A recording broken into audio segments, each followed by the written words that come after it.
Hello students, कैसे हैं आप लोग? Welcome to this session. My name is Dr. Kalita Rawat, your English teacher from ICT Virtual Classroom. Today we will continue our previous chapter, that is the Portrait of a Lady from the book Hornbill. So this is your first chapter. But yesterday we have completed the chapter. Today we are going to discuss the question answer. Clear बच्चों? So this chapter is written by किसने लिखा है बच्चों?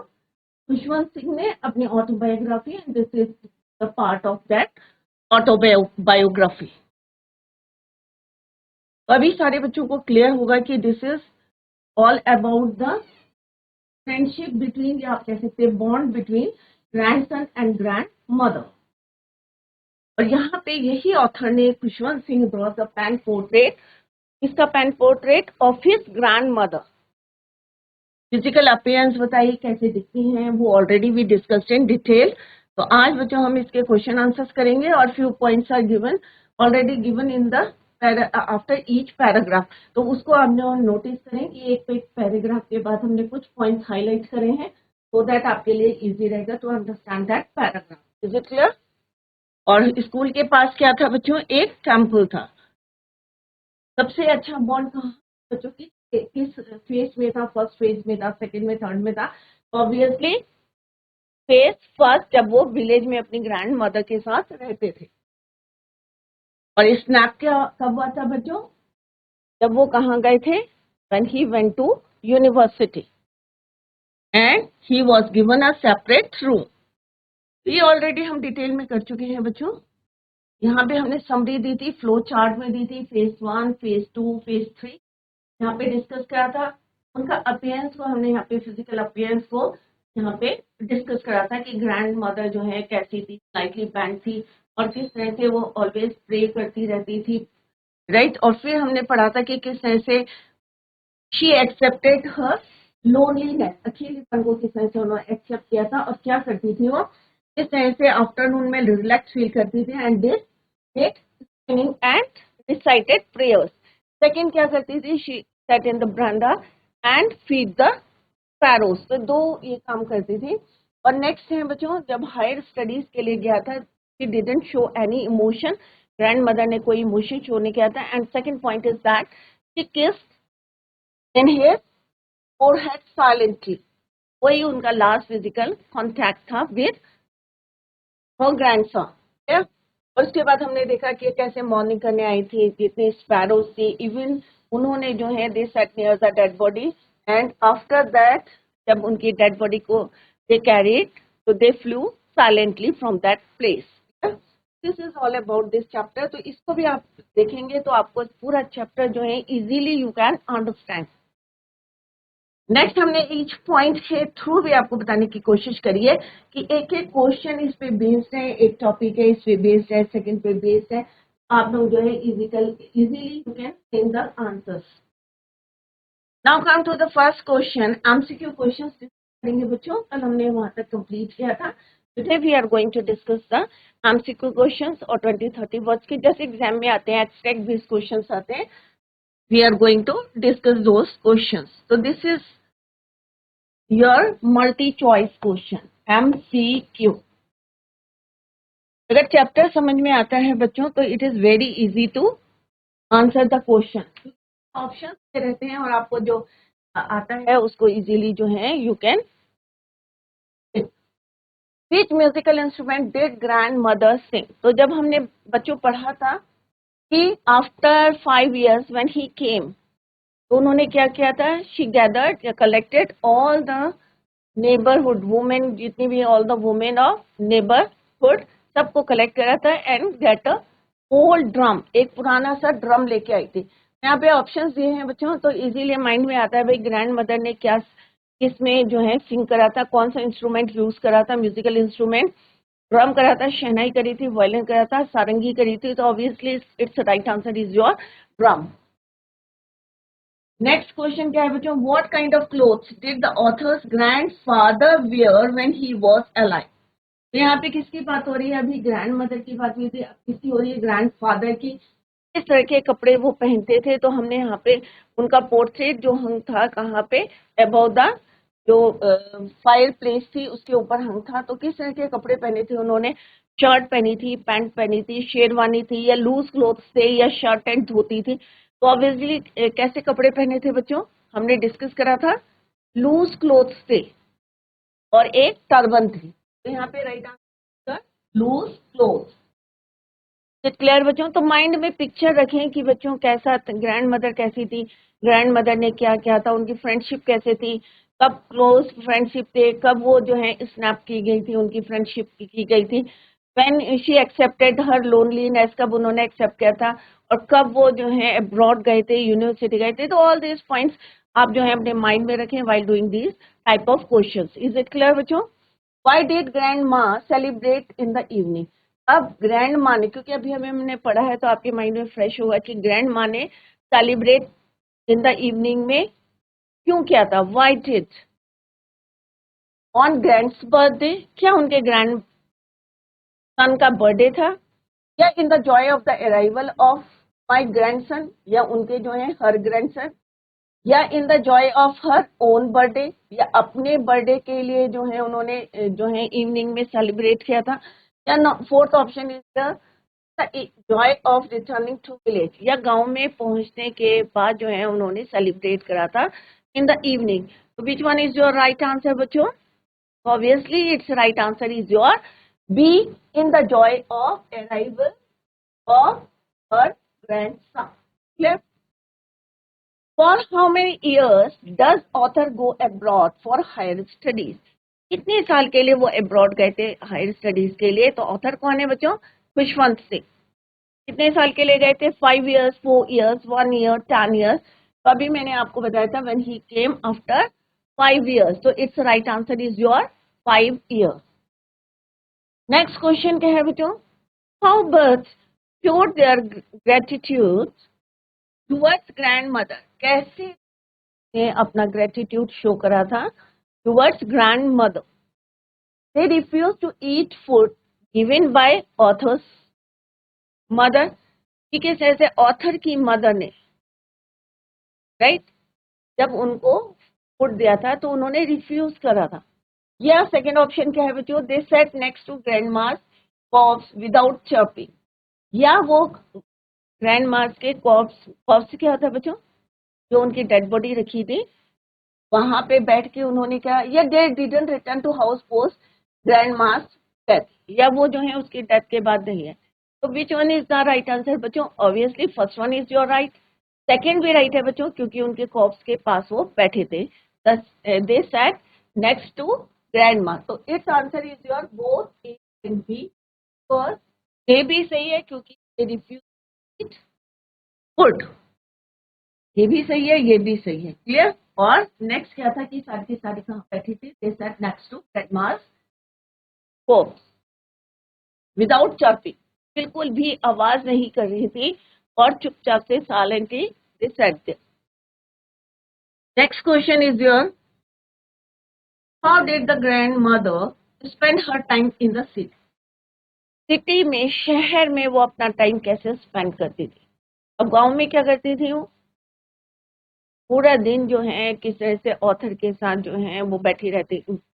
She went always went to the school with him.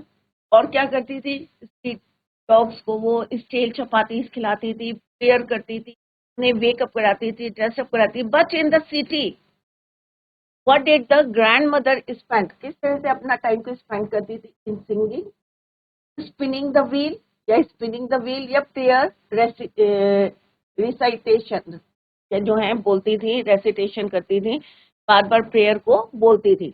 All of the above. तो obviously it's right answer is your all of the above. Singing भी करती थी वो, प्रेयर को रिसाइट भी करती थी, राइट? सही है, all of the above. It's right answer is your all of the above. Now come to the second question, how did grandma look? अब ग्रैंडमा कैसे दिखती थी? शॉर्ट थी, फैट थी, बेंट थी? अभी हमने फ्लो चार्ट में भी आपको बताया था कि किस तरह से दिखती थी। खुशवंत सिंह जी ने अपने जो है ऑटोबायोग्राफी में उनको किस तरह से डिस्क्राइब किया है उनकी फिजिकल अपीयरेंस के लिए कि फैट थी, शॉर्ट थी, स्लाइटली बेंट थी। तो इट मीन्स ये भी option this all of the above. तो राइट आंसर क्या है बच्चों? All of the. Next question क्या है बच्चों? What did the author eat for breakfast? Breakfast में क्या खाते थे? आप लोग क्या खाते हैं ब्रेकफास्ट?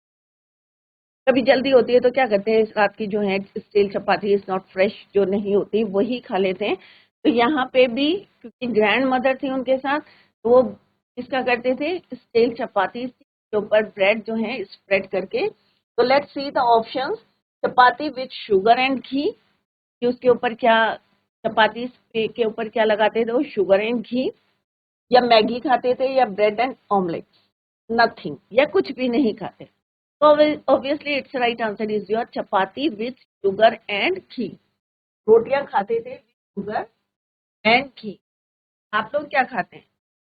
जल्दी जल्दी क्या खाते हैं? मैगी खाते हो, ब्रेड ऑमलेट, या chapati with sugar and ghee. But जो ऑथर थे वो क्या खाते थे? When he was in the village, क्या खाते थे बच्चों? एक चपाती विथ शुगर एंड घी।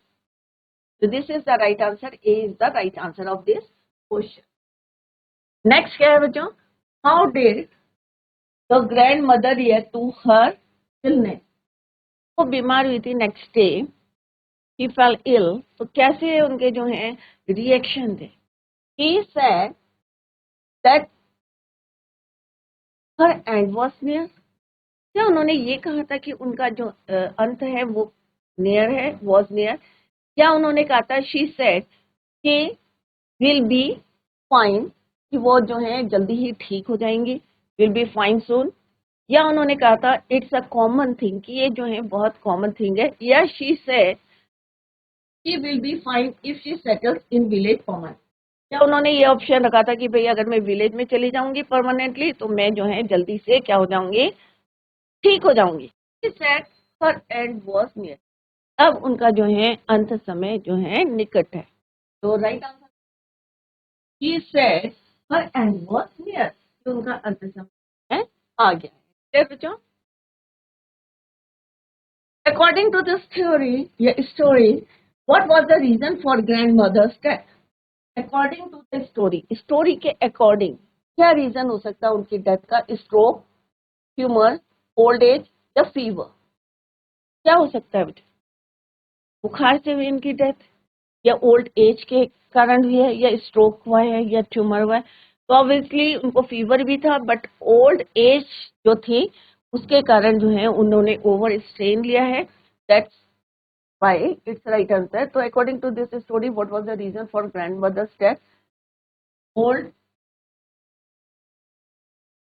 और फीवर भी था उनको, क्योंकि उन्होंने क्या लिया था? Strain, over strain. Who is the author of the portrait of a lady? कौन है ऑथर? कई बार हमने यहाँ पे रिवाइज करा है। हरभजन सिंह, मिल्खा सिंह, खुशवंत सिंह, हनी सिंह। कौन है बच्चों ऑथर? खुशवंत सिंह। बच्चों इसका दोनों आंसर राइट हो सकते हैं।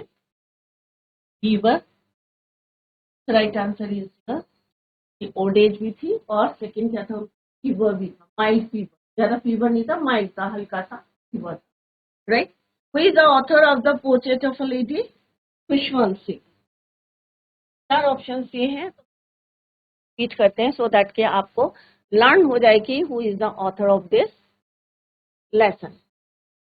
विच half hour is considered by the author as the happiest time of grandmother? यहाँ पे कौन सा हाफ आवर था ऑथर का, ऑथर की ग्रैंड मदर का, जो उन्होंने यहाँ पे डिस्क्राइब किया, कंसीडर्ड करा है by the author as the happiest time of his grand mother? When she meditates, जब मेडिटेशन करती थी। When she feeds birds in afternoon, जब वो आफ्टरनून में बर्ड्स को फीड कराती थी। When she feeds dogs in the morning, या जब वो मॉर्निंग में डॉग्स को फीड कराती थी, तो ये तो सिटी में करती नहीं थी वो। When she prepares the author for school, या जब वो ऑथर को प्रिपेयर कराती थी, रेडी कराती थी फॉर स्कूल। तो which one is your right answer बच्चों? When she feeds sparrows, या birds in afternoon, दोपहर में जब वो चिड़ियों को फीड कराती थी, that was the happiest time of his grand mother. उनकी ग्रैंड मदर का हैप्पीएस्ट पार्ट था दिन। क्लियर? नेक्स्ट है बच्चों, फर्स्ट क्वेश्चन है बच्चों, the three phases, very important question, right? तो ये बहुत इंपॉर्टेंट क्वेश्चन है बच्चों, लॉन्ग क्वेश्चन में पूछा जाता है, शॉर्ट क्वेश्चन में भी पूछा जाता है। So let's discuss the question. First one is the three phases of the author's relationship. Author की जो हमने अभी पढ़ा था बच्चों, three phases of their relationship.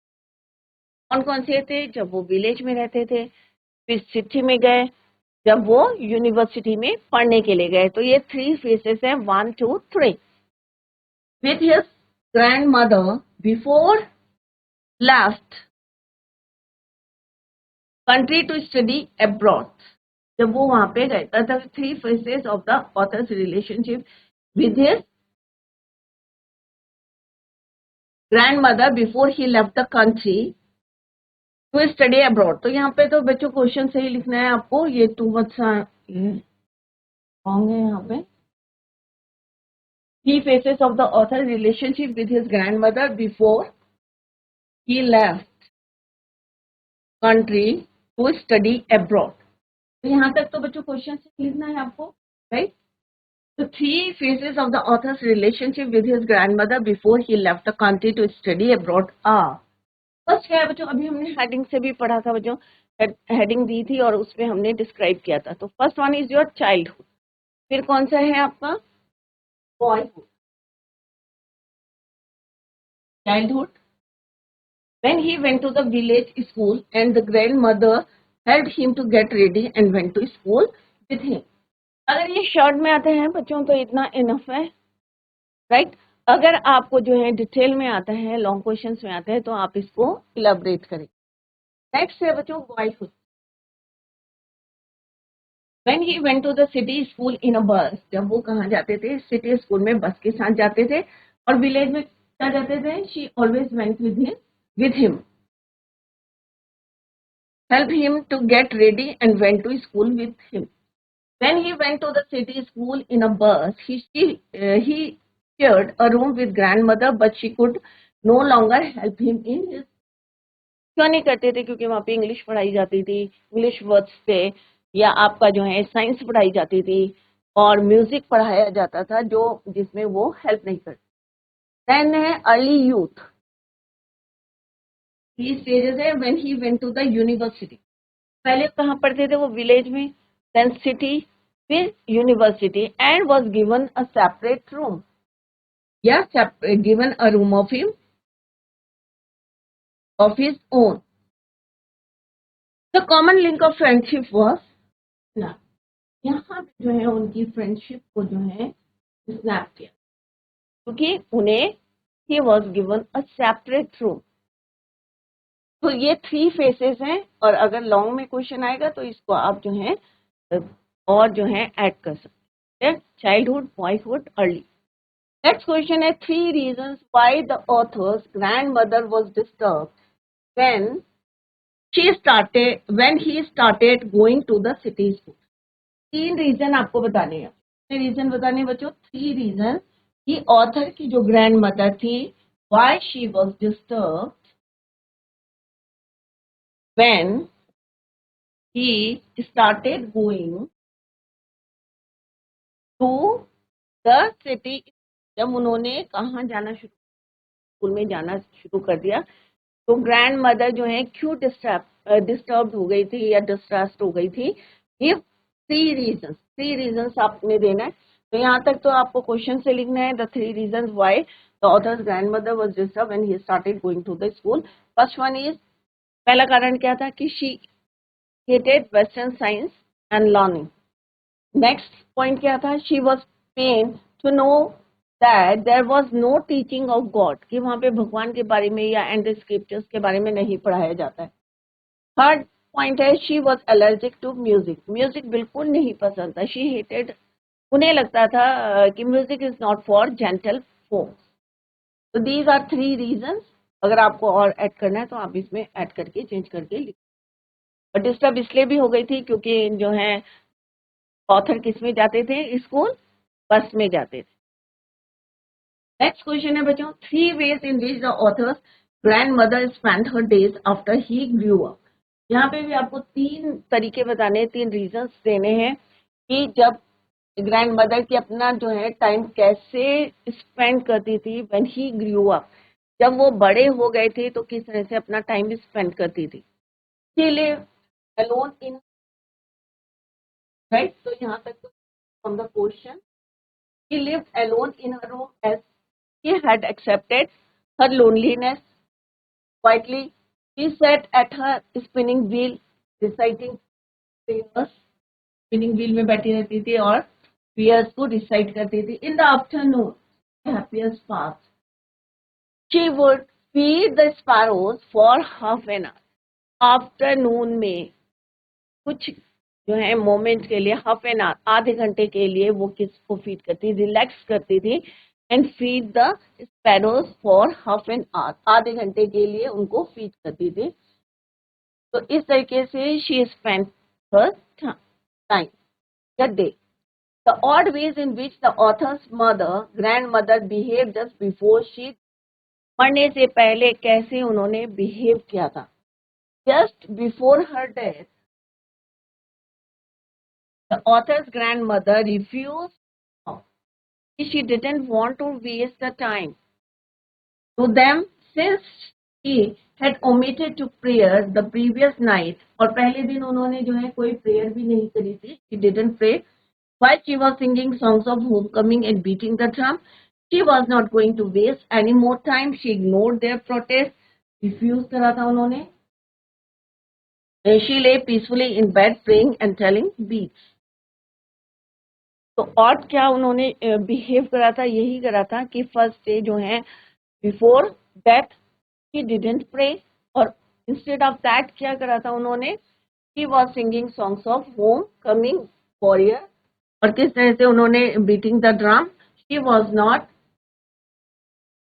going to waste any more time. The way in which the sparrows express their sorrow when the author's grandmother died, जब उनकी death हुई थी तो किस तरह से स्पैरोज ने अपना जो है एक्सप्रेस करी थी अपनी फीलिंग्स, अपना sorrow. Thousands of sparrows sat silently surrounding the dead body, या corpse भी कह सकते हैं, of the author's grandmother। और क्या हो रहा था बच्चों, वो चर्पिंग कर रही थी। There was no chirping. The author's mother threw some crumbs of bread to them. और दिन होते तो वो क्रम्स खाते थे, बट दैट डे क्या उन्होंने खाया था, they refuse to eat those crumbs of bread given by, किसने दिए थे बच्चों, author's mother। They took no notice of them. As soon as grandmother's corpse was carried off, they flew away quietly. Thus the sparrows expressed their sorrow or their feelings. Next question है बच्चों, why was it hard for the author to believe that the grandmother was once young and pretty? तो ये starting में हमने पढ़ा था कि उनको क्यों हो रहा था, इट वॉज हार्ड टू, कि बिलीव ही नहीं कर रहे थे, it was hard to believe कि उनकी ग्रैंड मदर कभी जो है कैसी रही होंगी, young and pretty. It was difficult for the author that his grand mother was once pretty, क्योंकि वो 20 ईयर्स से कैसे देख रहे थे अपनी दादी को old. In fact the thought was almost revolting. He had seen her old for the last 20 years. He felt he could age no further. The very thought of her playing games as a child. और जब वो अपने games के बारे में, अपना childhood के बारे में बताती थी तो उनको बहुत जो है एब्सर्ड लगता था, क्वाइट एब्सर्ड एंड अनडिग्निफाइड, और that is why it was hard for him to believe. The grandmother has been portrayed as a very religious lady. तो यहाँ पे पोर्ट्रेट करा गया कि बहुत ज्यादा रिलीजियस, क्योंकि हमेशा वो क्या करती थी, रिसाइट करती। The author recalls his grandmother as a very religious woman. He remembers her hobbling about the house, पूरे घर में जो है वो hobbling करती, telling the beads of her rosary. He recalls her morning prayers and her reading. She recalls her morning prayers and her reading scriptures, religious books inside the temple. The author recounts now during the last few days she spent all her time praying. हमेशा क्या करती थी, वो pray करती थी. अपना जो loneliness था उस टाइम पे जो है she spent all her time praying. The grandmother had a divine beauty. Compare क्या था बच्चों, विंटर लैंडस्केप से. How does the author bring it out? The grandmother was not pretty but had a divine beauty. जैसे हमने पहले पढ़ा था, pretty beautiful नहीं, वहां पे बोला था grand mother was not pretty but beautiful. कैसे बोला था वहां पे, she dressed in spotless white, her silver locks were scattered untidily over her pale puckered face and her lips constantly moved in an audible. Audible means जो किसी को सुनाई नहीं देती, धीरे धीरे बोलना, साइलेंटली, तो बोलते हैं inaudible prayer. The author describes her like the winter landscapes in the mountains, personification of serenity, breathing, peace and contentment. okay? किस तरह से यहाँ पे जो है उनको कंपेयर किया गया था और किस तरह से उनका फिजिकल अपीयरेंस को बताया गया था कि वाइट जो है स्पॉटलेस वाइट जो है वो वियर करती थी, राइट. और उनका फेस कैसा था, और जो सिल्वर लॉक्स थे, क्योंकि आपने देखा होगा आपकी ग्रैंड मदर की जो व्हाइट है तो ऐसे लगता है कि जैसे वो सिल्वर लॉक है. और फेस कैसा होता है बच्चों, थोड़ा सा पेल होता है, एनर्जी लेस कह सकते हैं आप. कि जैसे जैसे एज जो है हमारी जो है, सबको पता है कि 3 स्टेजेस होती हैं. तो जब हम एडल्ट एज में आते हैं तो क्या होता है बच्चों, फेस कैसा होता है, थोड़ा सा पेल हो जाता है, वाइट हेयर हो जाते हैं, और स्किन कैसी हो जाती है बच्चों, रिंकल्ड हो जाती है. तो वही यहाँ पे उन्होंने डिस्क्राइब किया. नेक्स्ट क्वेश्चन है, what proves do you find the friendship between the grandmother and grandson in the story. Grandmother and grandson were good friends. They got him ready and walked him to and back from the school. दिन किस तरह से वो काम करती थी उनके लिए. In the city they shared a common bedroom. पूरा सिटी में क्या करते थे, विलेज में क्या करते थे, ये आपको यहाँ पे डिस्क्राइब करना है. नेक्स्ट है, the grand mother was a kind hearted women. Give examples in support. Kind hearted क्यों थी. On her way back from school, she the village tops with stale chapatis. In the city, when she could not move out, तो क्या करती थी, she took to feeding sparrows that came and perched on her legs, shoulders and head. This was a turning point. This is a very important question, बच्चों, चाहे short में long में आ सकता है आपका. The turning point in the friendship arrived when they shifted to the city. They saw less of each other as she could neither accompany him to school nor understand English. She didn't believe in science. He could not keep pace with the author's modern education that he received in the city. So इस तरह से this was the turning point their friendship. यहाँ पे है comparison करना है village का. ये कई बार मैंने रिपीट करा है कि विलेज और सिटी लाइफ को आप यहाँ पे कंपेयर करके आपको यहाँ पे आंसर लिखना है. क्लियर बच्चों. इसी तरह से बच्चों डिफरेंट क्वेश्चंस हैं यहाँ पे, ये आप घर में जाके रिवाइज करेंगे, और कहीं पे आपको समझ में नहीं आया तो you can ask the questions in the next lecture. That's all for today. Thank you so much. Bye. Take care. Have a nice day.